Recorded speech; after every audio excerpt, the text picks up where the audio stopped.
Mukunda jewellers మొట్టమొదటి factory outlet లో long హారాల పండుగ. ఈ ఆఫర్ నవంబర్ 8 నుండి 16 వరకు.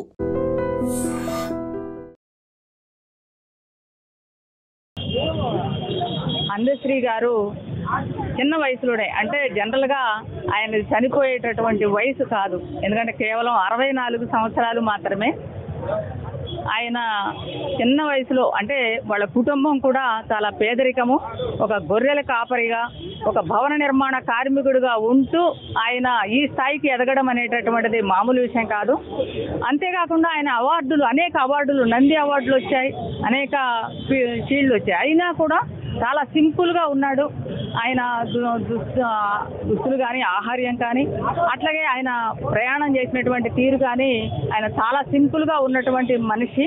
ఆయన ప్రజల గురించి ఎందుకట్లా కాగలిగాడు అంటే, ఆయన సమాజాన్ని పరిశీలించాడు కనుక, సమాజంలో ఉన్నటువంటి అసమానతల్ని, ఇవాళ పెట్టుబడిదారీ వ్యవస్థలో ఉన్నటువంటి ఈ ధ్వంసం అవుతున్నటువంటి విలువలని, సంస్కృతిని ఇవాళ అర్థం చేసుకున్నాడు కనుక, తేలికగా, అంటే ప్రజలలో ఉన్నాడు కనుక ప్రజల భాషలో ఆయన రాయగలిగాడు. అందులో పేదరికం కుటుంబం నుండి వచ్చాడు కనుక సామాన్య ప్రజల భాషని ఆయన అలవాటుగా మార్చుకున్నాడు. సామాన్య ప్రజలకు అర్థమయ్యే రీతిలో ఆయన అనేక రచనలు చేశాడు. అంతేకాకుండా మా పెట్టుబడిదారీ సమాజంలో ధ్వంసమవుతున్నటువంటి విలువల గురించి రాస్తూ మాయమైపోతున్నాడమ్మా మనిషి, మాయమైపోతున్నాడమ్మా అంటూ ఒక పాట రాశాడు. అంతేకాకుండా తెలంగాణ ఉద్యమంలో కూడా ఆయన క్రియాశీలకంగా పాల్గొన్నాడు. ఆ తర్వాత అనేక పాటలు రాశాడు తెలంగాణ ఉద్యమం గురించి. అట్లాగే ఆ తర్వాత కూడా తెలంగాణ గురించి జై హే జై హే తెలంగాణ అనేటటువంటి పాటని రాశాడు. ఇట్లా ఆయన గురించి చెప్పుకోవాలంటే ఎన్నో విషయాలు చెప్పుకోవచ్చు. ఆయన ఎదగడానికి కారణం, ఆయన పెద్దగా చదువుకోలేదు, సామాన్య కుటుంబంలో పుట్టాడు, పేదరికంలో పుట్టాడు, సామాన్యుడిగా జీవించాడు. ఇట్లా ఉన్నాడు కనుకనే ఆయన అంతగా ఎదిగి అలాంటి రచనలు చేయగలిగాడు అనేటటువంటి మేము అనుకుంటా ఉన్నాం. ఇంత ప్రజల గురించి ఆలోచించినటువంటి మనిషి ఇవాళ ప్రజలకు దూరం కావడం అనేటటువంటిది ఒక బాధాకరమైనటువంటి విషయం. అందుకే సిపిఎంఎల్ మాస్ లైన్ తరఫున, మా పార్టీ తరఫున ఆయన మరణానికి మా ప్రగాఢ సంతాపాన్ని తెలియజేస్తున్నాం. ఆయనకి జోహార్లు తెలియజేస్తా ఉన్నాం. చదువు రాకపోయినా సృజనాత్మకత కలిగినటువంటి మన మాటలే పాటగా కోట్లాది మంది బడుగు బలహీన వర్గాల బతుకుల్ని ఆవిష్కరించిన మానవుడు. ఏ పాట రాసినా, ఏ మాట చెప్పినా దానికి ఒక అర్థం, దానికి ఒక తాత్పర్యం కలిగిన మానవుడు అందశ్రీ గారు. పేదరికాన్ని, దుఃఖాన్ని తనివి తీరా అనుభవించిన వ్యక్తి కాబట్టి పేదల దుఃఖమే ఇతివృత్తంగా, పేదల బతుకులే ఇతివృత్తంగా పాఠకమైనటువంటి మహనీయుడు ఇవాళ అందశ్రీ గారు. వారు జయ జయ తెలంగాణ పాట, లేక అనేక మనిషి అన్నవాడు అనేటువంటి పాట, మాయమైపోతున్నాడమ్మా మనిషి అన్నవాడు అనేటువంటి పాట, ఇవాళ మనిషి ఉన్నంత వరకు ఉన్నటువంటి పాట. మానవ సంబంధాలు, మనుషుల మధ్య ఉన్నటువంటి ఆ సంబంధాలు చెడిపోతున్న ఈ సందర్భంలో చూస్తూ తట్టుకోలేక సమాజాన్ని తట్టులేపిన మాని తెలుగోళ్ళ ఎల్లమ్మే అనేటువంటి పాట ఆ జాతిని మొత్తం కలిగించింది.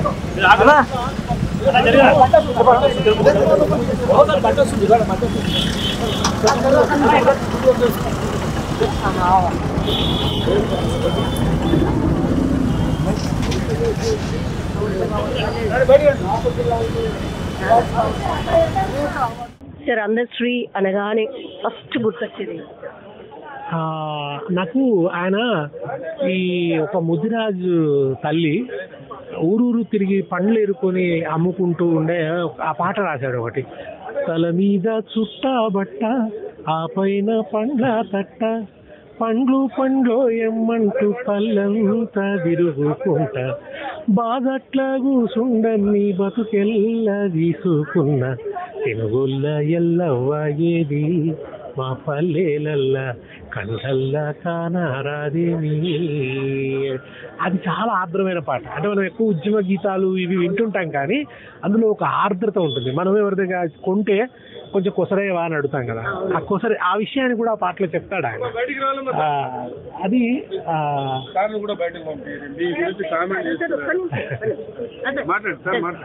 అది అట్లా ఒక ఆ పాట చాలా అద్భుతంగా ఉంటుంది.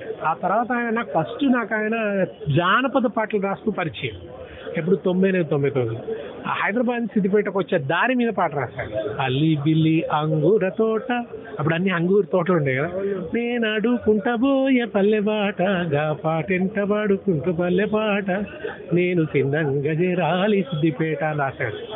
ఇక ఆ తర్వాత చూడు తెలంగాణ, ఇవన్నీ కూడా తెలంగాణ పోరాట, జై జై హే తెలంగాణ, మాయమైపోతున్నాడమ్మా, బొమ్మ చెక్కితే బొమ్మరా, జై తెలంగాణ, జై బోలో తెలంగాణ, అన్నీ ఒక ఒళ్ళు గగురు పొడిచే అనుభవాన్ని ఇచ్చాడు తెలంగాణ ప్రజలకు ఉద్యమ కాలంలో. ఆయన మరణించడం అనేది సాంస్కృతిక చైతన్యానికి ఒక విఘాతం. ఆయన పేరున ఒక జానపద అకాడమీని పెట్టి ఈ జానపద కళల పరిరక్షణ, సాహిత్య పరిరక్షణ ఇది జరగాలి. కూడలే ఎక్కడన్నా ఆయన విగ్రహం పెట్టాలి. మనతో పాటు పాశం యాదగిరి సార్ ఉన్నారు, ఒకసారి మాట్లాడే ప్రయత్నం చేద్దాం. సార్ అందశ్రీ అనగానే మన రాష్ట్ర గీతాన్ని రచయించిన రచయిత, అట్లాగే 64 సంవత్సరాలే సార్. అంటే ఎక్స్పెక్ట్ కూడా చేయలేదు కావచ్చు, తెల్లారు లేవగానే ఇట్లాంటి వార్త వింటామని ఎవరు కూడా అనుకోలేదు. ఆయన వయసు తక్కువదే, గుండెపోటు వచ్చింది. గుండెపోటు ఎవరికి వస్తుంది అంటే గుండెలోకి వస్తుంది. గుండెపోటు ఎందుకు వస్తుంది? ఆయన గుండె ఉంది కాబట్టి సమాజం గురించి స్పందించిండు. సమాజం గురించి స్పందించేది అలిసి ఆగిపోయింది. ఆయన చిన్నప్పటి నుంచి చాలా కష్టాలు పడ్డాడు. రాబర్తులు కూడా చాలా ఇబ్బందులు పడ్డాడు. ఆయనకి ఏ అలవాటు లేదు, దురలవాటు లేదు, మాంసం లేదు, మందు లేదు, సిగరెట్ లేదు, వక్కపొడి లేదు, పాన్ లేదు, ఏది లేదు. తర్వాత రోజు వాకింగ్ చేస్తాడు, చాలాసేపు వాకింగ్ చేస్తాడు, చాలా డిసిప్లిన్ ఉన్నవాడు. కానీ సమాజం గురించి ఎక్కువ ఆలోచిస్తుంటాడు. అందువల్ల ఆయన జోగిని సినిమా తీయాలని ప్రపోజల్ పెట్టిండు. జోగిని సినిమా తీయాలంటే జోగిని వ్యవస్థ చాలా భయంకరమైంది, తీయాలని కథ కూడా రాసుకొచ్చిండు. శేఖర్ అని యలమంచి శేఖర్ అని జర్నలిస్ట్, ఆయన గంగా సినిమా తీసిండు. ఆ గంగా సినిమా కోసమే ఆయనకు నంది అవార్డు కూడా వచ్చింది పాటలు రాసిన. పాపం నష్టపోయిన శేఖర్ బాగా చాలా డబ్బులు ఎక్కడెక్కడ ఇల్లు అమ్ముకొని తీసుకొచ్చి పెట్టిండు. ఆయన ఈనాడు మా చీఫ్ రిపోర్టర్గా ఉండే మేము ఈనాడులో ఉన్నప్పుడు. సార్ అందశ్రీ గారు 1994లో సూసైడ్ అటెంప్ట్ చేయడానికి వెళ్తే, ఇప్పుడు మీరు చెప్పిన పేరు ఎవరైతే ఉన్నారో ఆయన్నే ఆదుకున్నారు. ఎస్ సార్, తనే ఆదుకున్నారు అని. అవును, కష్టాలు ఉన్నాయి ఆయనకు. ఆర్థిక సమస్య. ఇక్కడ ఇల్లు చూస్తున్నాం లాలాపేటలో, చిన్న ఇల్లు కూలిపోయేటట్టు ఉండేది, ఏమి లేదు అక్కడ. అప్పుడు మొదటి నుంచి ఆదుకున్నది శేఖర్ నష్టపోయింది కూడా. సినిమా కొన్ని రోజులు ఆడింది, అక్కడక్కడ ఎక్కువ ఆడలేదు, డబ్బులు రాలేదు ఆయనకు. ఆయన భార్య ఝాన్సీ, శేఖర్ భార్య ఝాన్సీ, ఆయన మెంటల్ హాస్పిటల్ సూపరింటెండెంట్ ఉండేది, యలమంచి ఝాన్సీ. వాళ్ళిద్దరు కలిసి మొట్టమొదటి ఐడియా అది యలమంచి ఝాన్సీదే. జోగిని వ్యవస్థ ఇంత భయంకరంగా ఉన్నది, వీళ్ళ వ్యవస్థను శుద్ధి చేయాలంటే సినిమాలు తీసి చెప్పాలి, జనాన్ని చైతన్యవంతం చేయాలని ఝాన్సీ గారి ఆలోచన. దాన్ని శేఖర్ అన్న వేస్తా అని చెప్పి ఒక ప్లాట్ అమ్మేసిండు, ఇల్లు అమ్మేసిండు. అది ఇప్పుడు ఉంటే ఒక 1000 కోట్లు ఉంటుంది అంత ప్రాపర్టీ. అప్పుడు అమ్మేసి సినిమా తీసిండు. అప్పుడు తెలియదు ఆయనకు. ఇంకా వేరే చోట కూడా పెట్టిండు, పత్రిక పెట్టినాం ఆయన నేను కలిసి, ఆ వర్తమానం పత్రికలు పెట్టిండు ఆయన. ఇవన్నీ పెట్టి నష్టపోయింది ఆయన, నష్టపోయాడు, నేను కూడా నష్టపోయాను. ఇద్దరము మమ్మల్ని ఉత్సాహపరిచింది ఆయనే.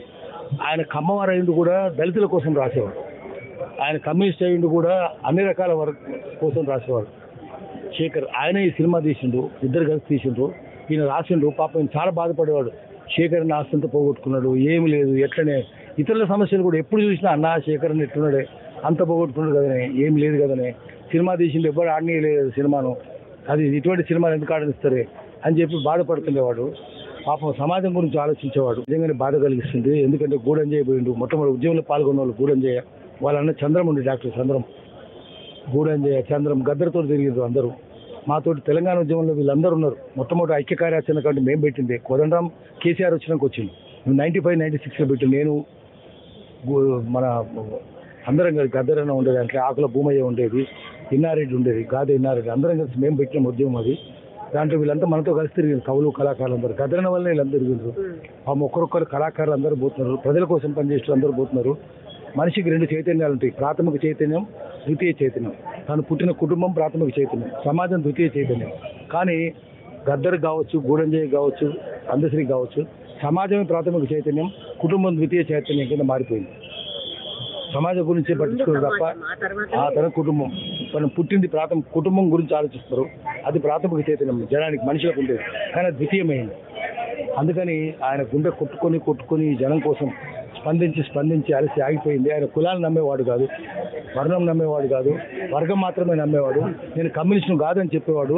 కానీ కమ్యూనిస్ట్ సానుభూతిపరుడు ఆయన, వామపక్ష సానుభూతిపరుడు. నేను నాకు ఏ పక్షము లేదు, ప్రజల పక్షమే అని చెప్పేవాడు. వామపక్షం కాదు, దక్షిణ పక్షం. దక్షిణ అంటే రైట్, దక్షిణ పక్షం కాదు, వామపక్షం కాదు, నేను ప్రజల పక్షం అని చెప్పేవాడు. కానీ అప్పుడప్పుడు మాత్రం నేను వామపక్ష సానుభూతిపరుడు అని చెప్పేవాడు. అది ఆ ఉన్న బ్యాక్గ్రౌండ్ అక్కడ ఉన్నది కూడా. మాటికి ఆయన మా ఇంట్లో బైరాన్పల్లికి మేము శౌర్యయాత్ర పెట్టినాం, శూరులను తలుచుకోవాలి, శౌర్యయాత్రను పెట్టినాం. తెలంగాణ ఉద్యమకారుల శౌర్యయాత్ర. దానికి మా ఇంట్లో బైరాన్పల్లికి వచ్చిండు. 108 మందిని చంపారు ప్రజాకారులు అక్కడ. ఆ పక్కన కూటికలు 40 మందిని చంపారు. కడివెండికి వచ్చిండు, చాకలేలమ్మ దగ్గరికి వచ్చిండు, అన్ని చోట్లకు వచ్చిండు ఆయన. మందగి స్థూపం దగ్గరికి వచ్చిండు, దండం పెట్టిండు దేవురుపల్ల. అట్లా జనంలో ఉండేవాడు, మనుషుల్లో ఉండేవాడు. అయితే పబ్లిసిటీ కాంక్షించేవాడు కాదు, పబ్లిసిటీ వద్దనేవాడు, పబ్లిసిటీ దూరంగా ఉండేవాడు. రాజకీయ నాయకులు కూడా దూరంగా ఉండేవాడు. ఈవెన్ రేవంత్ రెడ్డికి సన్నిహితమైనా కూడా ఆయనకు దూరంగానే ఉండేవాడు, పోయేవాడు కాదు ఆయన దగ్గరికి. ఆయన పిలిస్తే మాత్రమే నేను పోతాను, నా అంతటి నేను పోనని చెప్పేవాడు, వీళ్ళు చేయనని చెప్పేవాడు. ఆయన సీఎం రేవంత్ రెడ్డి కూడా చెప్పిండు, హాషిం జాహీర్ గారు అంటే నేను మొట్టమొదటి ఇంటర్వ్యూ నేనే చేసిన మా వర్తమానం పత్రికలన్నీ.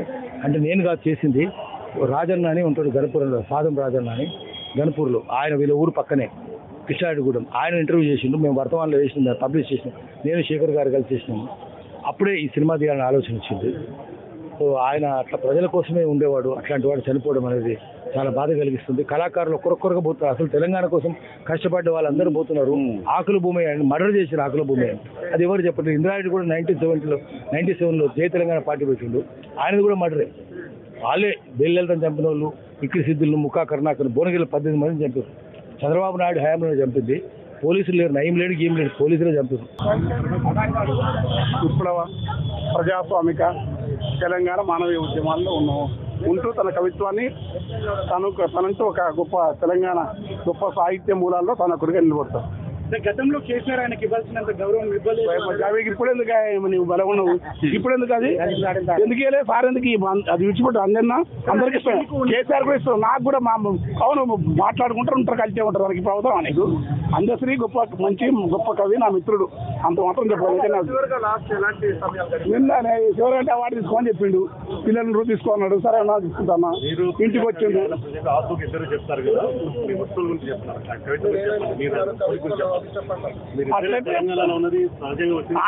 ఆయన మాటలు చెప్పండి, రికార్డెడ్ అది ఓపెన్ గా. అన్న నాతో పాటుగా రాసేది నీది తప్ప అనేది, నేను కూడా అంతే తప్ప ఎవరని నేను అనేది. ఎంత మాత్రం అది సత్యం. నీవు తప్ప నారాయణమూర్తి ముందు తెలిసేది ఒక్క వెంకన్న నేను నాతో సమంగా రాసేదని అన్నాడు. నేను కూడా ఒక అంజన నేను నాతో సమంగా రాసేదని చెప్పేది. ఇవాళ ఆయన చనిపోయినాడు, భూమి మీద వెళ్ళిపోయాడు. మాకు ఆయనకు వ్యక్తిగత స్పర్ధకు కవిత్వానికి సంబంధించిన స్పర్ధలు కూడా లేవు. రాజకీయ అభిప్రాయాల దగ్గరే ఉంటుంది. మీరందరూ ఆ ప్రశ్న లేదు. నేను రాజకీయాలు నాకు ముఖ్యం కాదు, ఆయనకు కూడా ముఖ్యం కాదు.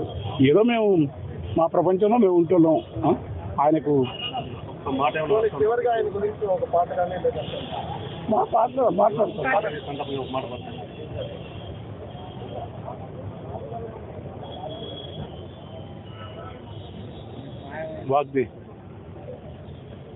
వాగ్దేవి కృపచేత వనరుగా కవనాన్ని అల్లిన మా కవి అందశ్రీ.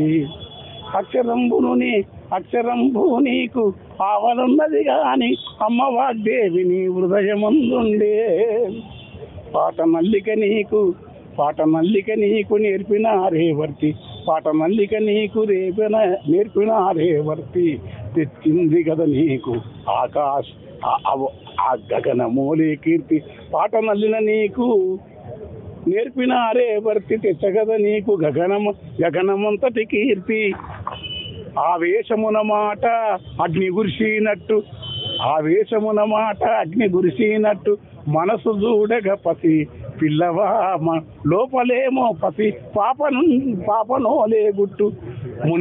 మునితత్వ భావాల మునితత్వ భావాల అలరించు తత్వాల అచల సాంఖ్యమున శ్రీరాము మాయోగి బిర్దురామారాజు వీరి తలువతో అక్షరాల దిద్దుకొని ఎలా మంచి శేఖరుని వెంటనే తిరిగాడి గంగ సినిమాతోడ నింగి కీర్తిని పొంది బతుకమ్మలో కలిసి దూరము కూడాడి పాటయ్యి ఆటయ్యి పరవశంబుగా ధూముదామున తిరిగి భూమిలో లావోలే ధూముదామున తిరిగి పాటయ్యి ప్రభవించినట్టి అందాశ్రీ వెళ్ళిపోయిన నాకు హృదయం ఉన్నవు అక్షరంబై నీవు అవనిలో బతికేవు అక్షరంబై చిరా విషక్కాయము చేత అవనిలో నిలిసేవు అన్న అంధ్యశ్రీ